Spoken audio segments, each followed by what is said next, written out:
ಮಾಗಡಿ ತಾಲೂಕಿನ ಬಗಿನಗೆರೆ ವಿಎಸ್ಎಸ್ಎನ್ನ ನೂತನ ಅಧ್ಯಕ್ಷರಾಗಿ ಹೇಮಾವತಿ ರಾಜಣ್ಣನವರು ಅವಿರೋಧವಾಗಿ ಆಯ್ಕೆಯಾಗಿದ್ದಾರೆ.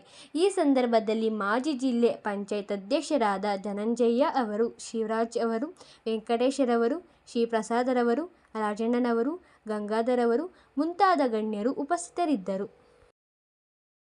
ಸಮಾಜ ಅಣ್ಣವ್ರಿಗೂ ಮತ್ತು ಡಿ.ಕೆ. ಸುರೇಶ್ ಅಣ್ಣವ್ರಿಗೂ ಅಭಿನಂದನೆಗಳು, ಮತ್ತು ನಮ್ಮ ಧನಂಜಯ ಅಣ್ಣವ್ರಿಗೂ ಮತ್ತು ಶಿವರಾಜ್ ಅಣ್ಣವ್ರಿಗೂ ಪೂರಕ ಅಭಿನಂದನೆಗಳು. ಹಾಗೂ ನಮ್ಮ ಸಂಘದ ಈ ಎಲ್ಲ ನಿರ್ದೇಶಕರುಗಳಿಗೂ ನನ್ನ ಪೂರಕ ಅಭಿನಂದನೆಗಳು. ಮತ್ತು ಇಲ್ಲಿ ಸೇರ್ತಕ್ಕಂಥ ಎಲ್ಲ ನಮ್ಮ ಮುಖಂಡರಿಗೂ ಸದಸ್ಯರುಗಳಿಗೂ ಎಲ್ರಿಗೂ ನನ್ನ ಅಭಿನಂದನೆಗಳು. ಮತ್ತು ಮಹಿಳಾ ಅಭ್ಯರ್ಥಿಯಾಗಿ ಆಯ್ಕೆ ಯಾರು ಮಾಡಿರಲಿಲ್ಲ ಇಷ್ಟವರೆಗೂ ಅಧ್ಯಕ್ಷೆಯಾಗಿ. ಈ ಸಲ ಅಣ್ಣವರು ಮನಸ್ಸು ಮಾಡಿದ್ದಾರೆ.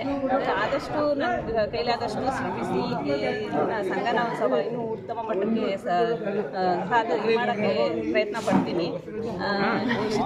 ಎಲ್ರಿಗೂ ನನ್ನ ಅಭಿನಂದನೆ. ರೈತರಿಗೆ ಏನು ಅನುಕೂಲ ಮಾಡಿಕೊಡ್ತೀವಿ?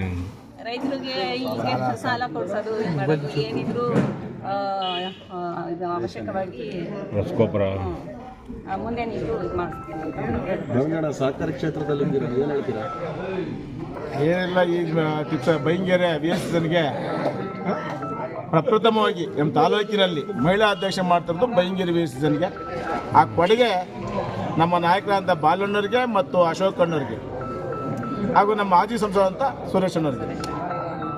ಏನಿವತ್ತು ಮಹಿಳೆಯರಿಗೆ ಎಲ್ಲೂ ನಮ್ಮ ತಾಲೂಕಿನಲ್ಲಿ ಮಾಡಿಲ್ಲ, ಮಾಡಬೇಕು. ವಿದ್ಯಾವಂತ ಈ ಬೈಂಗೆರೆ ಸೊಸೈಟಿನ ಒಂದು ಮಹಿಳಾ ಸಂಘ ಮಾಡಿ ನಾವೊಂದು ಮಾದರಿ ಆಗಬೇಕು ಅಂತ ಹೇಳಿ ಇವನ್ನ ಹೇಮಾ ರಾಜಣ್ಣವ್ರನ್ನ ಮಾಡಲೇಬೇಕು ಅಂತೇಳಿ ಮಾಡಿದ್ದಾರೆ.